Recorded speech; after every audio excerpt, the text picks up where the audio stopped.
안녕하세요. 사회교사 강혜경입니다. 오늘은 교과서 40페이지 법원과 헌법재판소의 역할에 대해서 수업을 하도록 하겠습니다. 전 시간에 우리는 입법부, 행정부에 대해서 배웠는데요. 입법부는 법을 만드는 곳이라면 행정부는 그 법을 집행하는 부서라고 했어요. 자, 그럼 오늘 배울 사법부는 재판기구다라고 생각하시면 돼요. 먼저 제가 사법기관에 대해서 보도록 할게요. 자, 사법기관은 법을 해석하고 적용하는 것이라고 그랬어요. 그래서 두 곳이 있는데 하나는 법원이고 하나는 헌법재판소입니다. 법원은 법에 관련된 것을 법과 관련하여 재판하는 곳이고요. 헌법재판소는 헌법과 관련해서 재판하는 곳이에요. 법과 헌법에 대해서 제가 한번 얘기를 했는데요. 우리나라의 상위법은 헌법이라고 그랬어요. 그래서 자, 헌법 가장 높은 상위법이에요.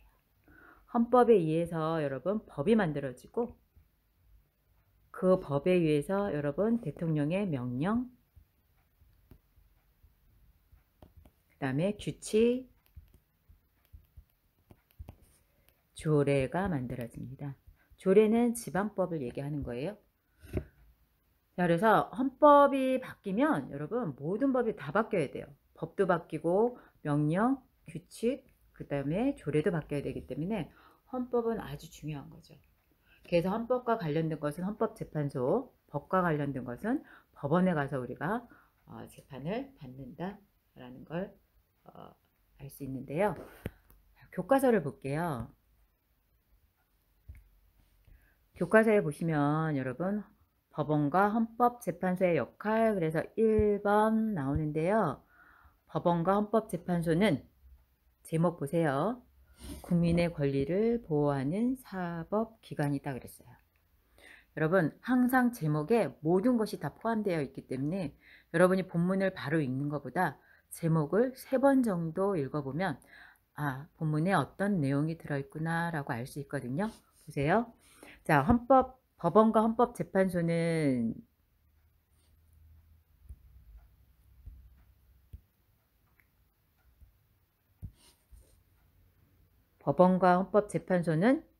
사법기관이면서 뭐를 한다? 국민의 권리를 보호하는 사법기관이라는 거예요. 이게 여러분 모든 걸 다 얘기해주고 있는 거예요. 법을 해석하고, 여기 3번째 줄 보세요. 법을 해석하고 적용하는 것이 사법이고,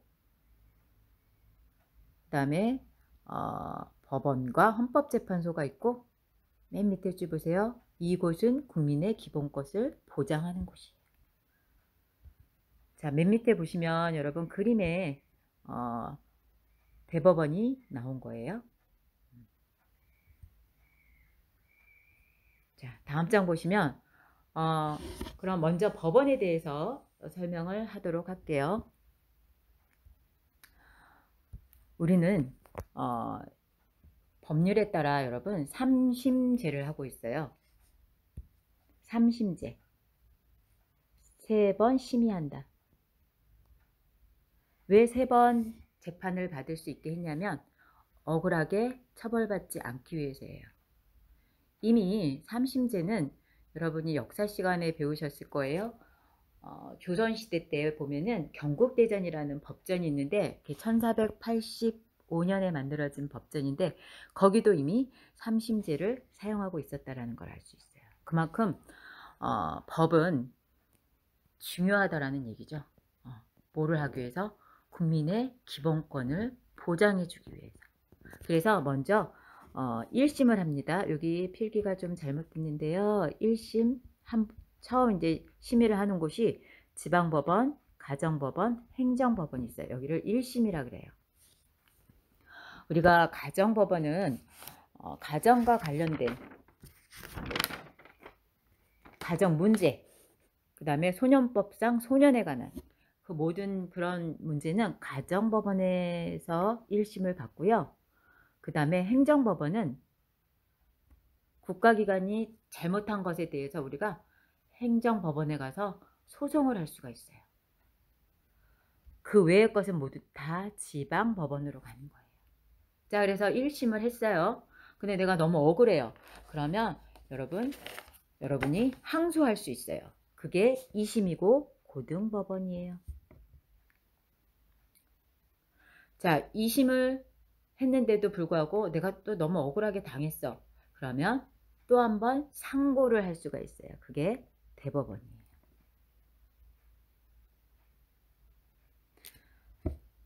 자, 이렇게 3심제를 하는 제도가 우리나라에 있다라는 얘기죠. 민주주의 국가라면 다 이렇게 3심 제도를 하고 있는데요. 교과서를 잠깐 보실게요.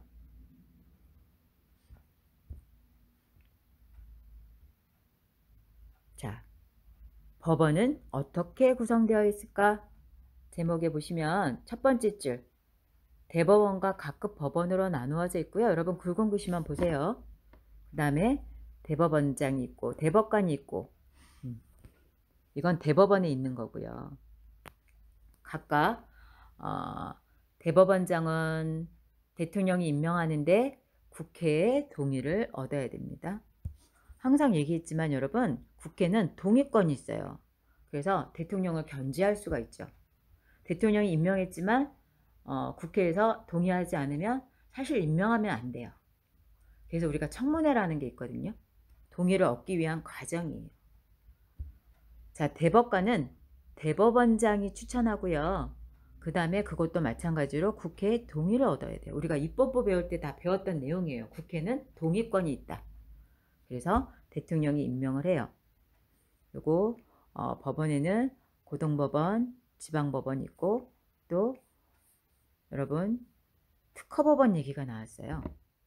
특허법원은 대전에 있어요. 특허와 관련된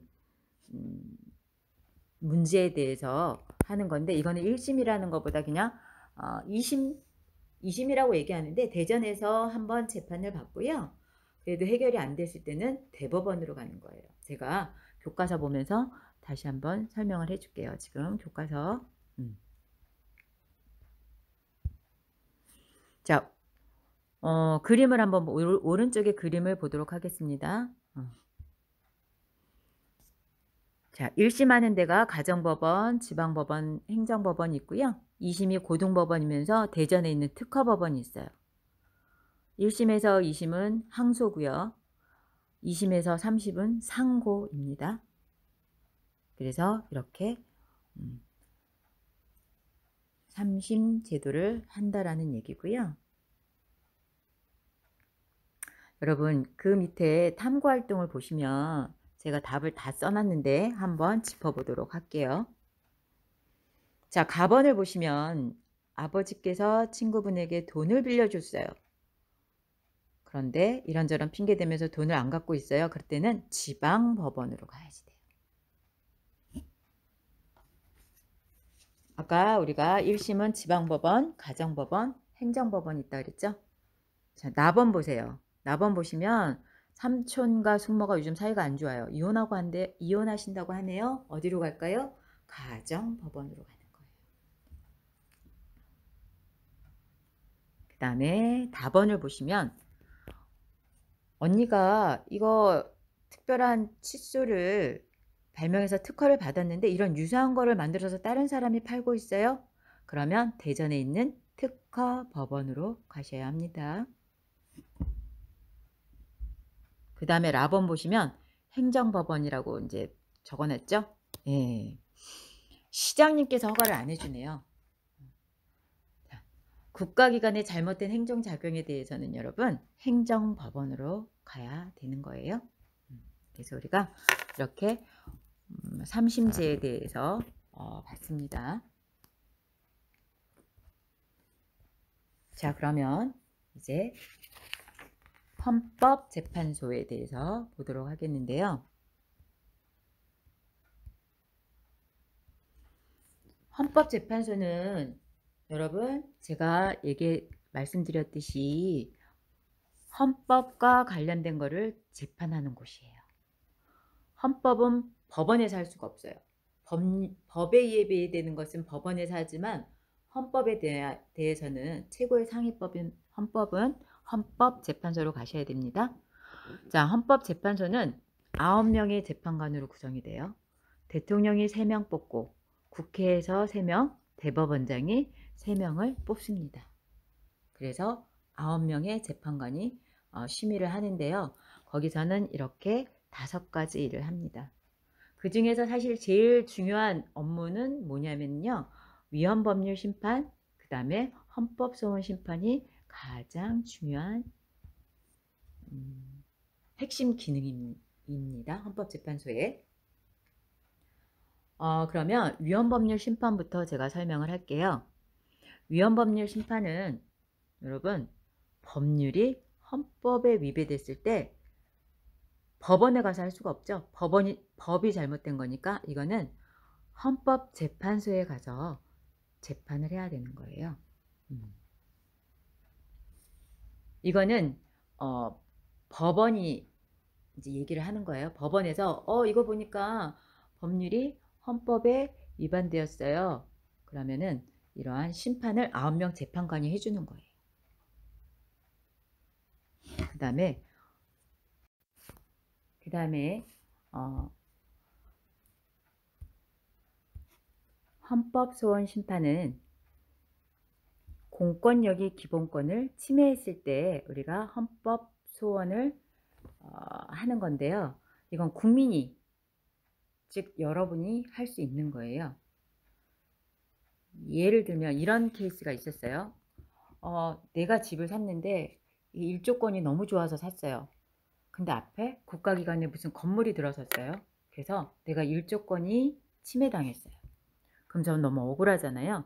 그럴 경우에는 여러분 우리의 기본권, 나의 기본권이 즉 기본권은 여러분 인간의 존엄과 가치 및 행복을 추구한다. 그래서 우리가 5개를 보장해 준다 그랬잖아요. 평등권, 자유권, 참정권, 청구권, 사회권. 기억나세요? 한번 적어보도록 하겠습니다. 자, 우리의 기본권, 헌법에 보장된 기본권, 평등권. 그 다음에 자유권. 첫 시간에 배운 거예요. 그 다음에 참정권.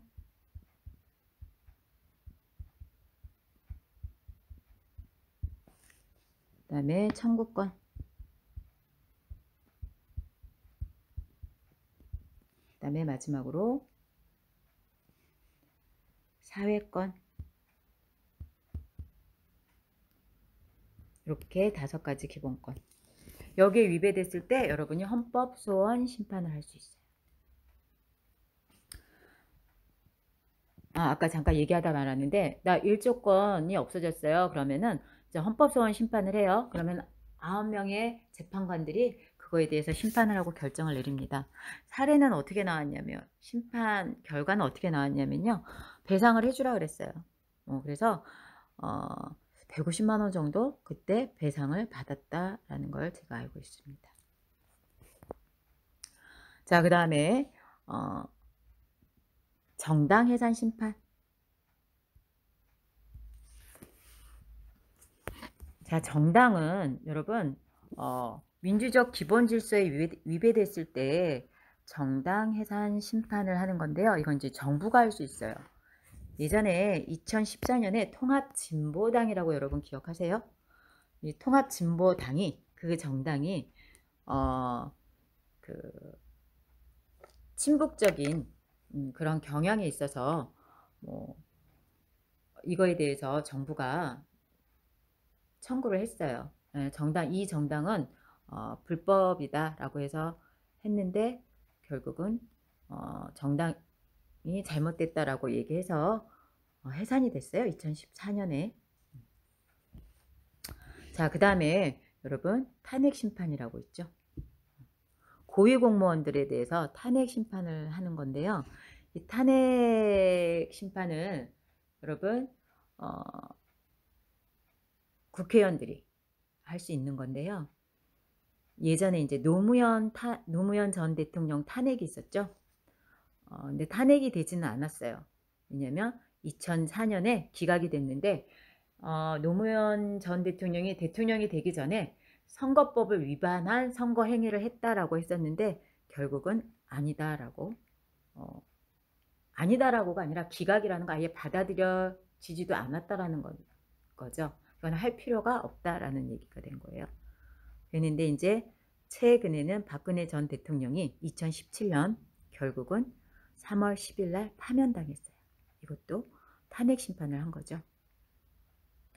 국정농단, 그 다음에 비자금 문제로 결국은 파면당하죠. 이런 거를 이제 탄핵 심판, 대통령뿐만이 아니라 공무원들도, 고위 공무원들도 탄핵 심판 대상이 됩니다. 자, 그 다음에 마지막으로 권한쟁의 심판은 국가기관끼리 다툼이 있을 때 이거는 헌법재판소에서 하는 거죠. 국가기관은 여러분 여러 국가기관이 있는 거 아시죠? 예를 들면 뭐 과학기술부도 있고 외교통일부, 국방부, 보건복지부, 뭐 교육부 이런 기관끼리 뭐 여성가족부 이런 기관끼리 서로 문제가 됐을 때 서로 다툼이 있을 때는 헌법재판소에서 재판을 한다라는 거 여러분이 기억했으면 좋겠습니다. 자, 교과서를 볼게요. 교과서 보시면 헌법재판소는 어떤 역할을 수행할까? 첫 번째 줄 보세요. 9명의 재판관으로 구성되어 있고요. 3명은 대통령, 3명은 국회, 3명은 대법원장이 하고요. 거기 우리가 5가지를 봤는데 그 내용이 나와 있습니다. 위헌법률 심판, 헌법소원 심판, 그 다음에 정당해산 심판, 탄핵 심판, 맨 마지막 줄에 권한쟁의 심판. 그 다음에 왼쪽에 그림을 보시면 위헌법률 심판과 헌법소원 심판이 헌법재판소의 핵심 기능이라고 되어 있습니다. 그 다음에 재판관 9명이 재판하는 이렇게 나와 있고요. 헌법재판소가 이렇게 생겼습니다. 안국역 사거리에 있어요.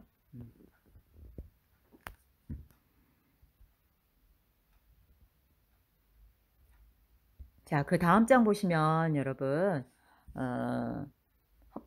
헌법재판소의 역할에 대한 이제 기사 내용이 나와 있어요. 자, 보시면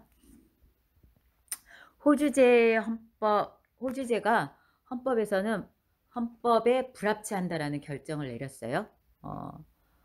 서울 서부지방법원에서 위헌법률 이게 위헌이다라고 위헌법률 심판을 올렸고요. 헌법재판소에서는 여러분 3번째 줄 보세요. 위에서 3번째 줄 제가 빨간 줄을 쳐놨어요. 성 역할에 관한 고정관념에 기초한 남녀 차별적 제도이며 많은 가족들에게 고통과 불편을 주는 제도로 양성평등과 개인 존엄을 규정한 헌법 제36조 1항에 위배된다.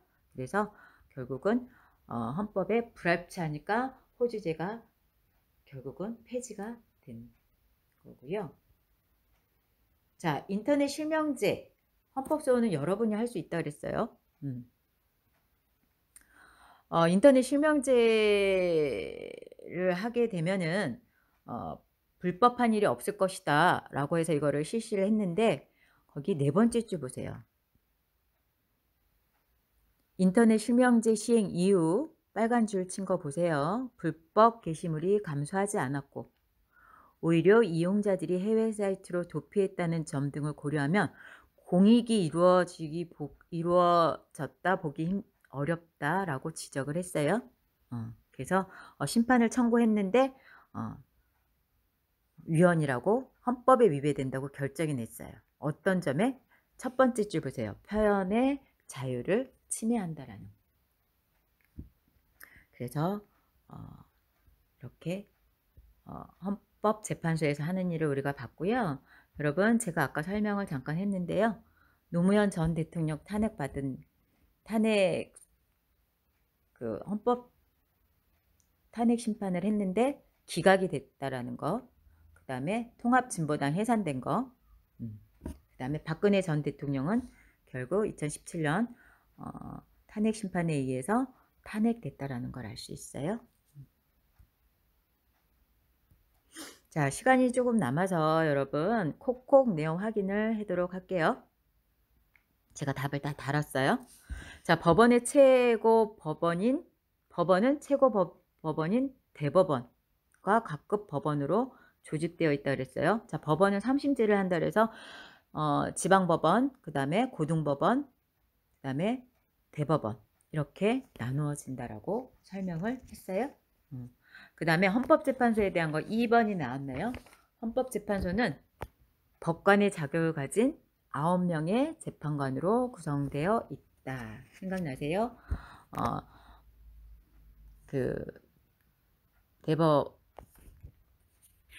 우리가 아까 자, 마지막으로 콕콕 내용 확인하도록 하겠습니다. 자, 1번 보시면 1번의 가로 1번 보시면 법원은 최고법원인 대법원과 각급 법원으로 조직되어 있다 하고 나왔는데요. 우리가 지방법원, 고등법원, 대법원에 대해서 배웠어요. 그 다음에 가로 2번 보시면 헌법재판소는 법관의 자격을 가진 9명의 재판관으로 구성되어 있다. 이 중에서 6명 이상의 찬성이 있어야지 결정이 나는 겁니다. 자, 그 다음에 2번 볼게요. 잘못된 부분에 밑줄 긋고 바르게 고쳐보자 했죠. 자, 고등법원은 여러분 2심이에요. 지방법원이 1심이죠. 그러면 대법원은 3심. 그래서 우리가 3심제를 한다. 이렇게 얘기하고요. 그 다음에 가로 2번 보시면 여러분 헌법재판소는 공권력에 의해서 기본권이 침해당한 우리들 국민이 구제를 신청하면 무슨 심판을 한다? 헌법소원 심판을 합니다. 자, 그래서 여러분 오늘은 사법부에 대해서 다 공부를 했고요. 다음 시간에는 우리 새로운 단원 경제에 대해서 수업하도록 하겠습니다. 다음 시간에 뵐게요. 수고하셨습니다.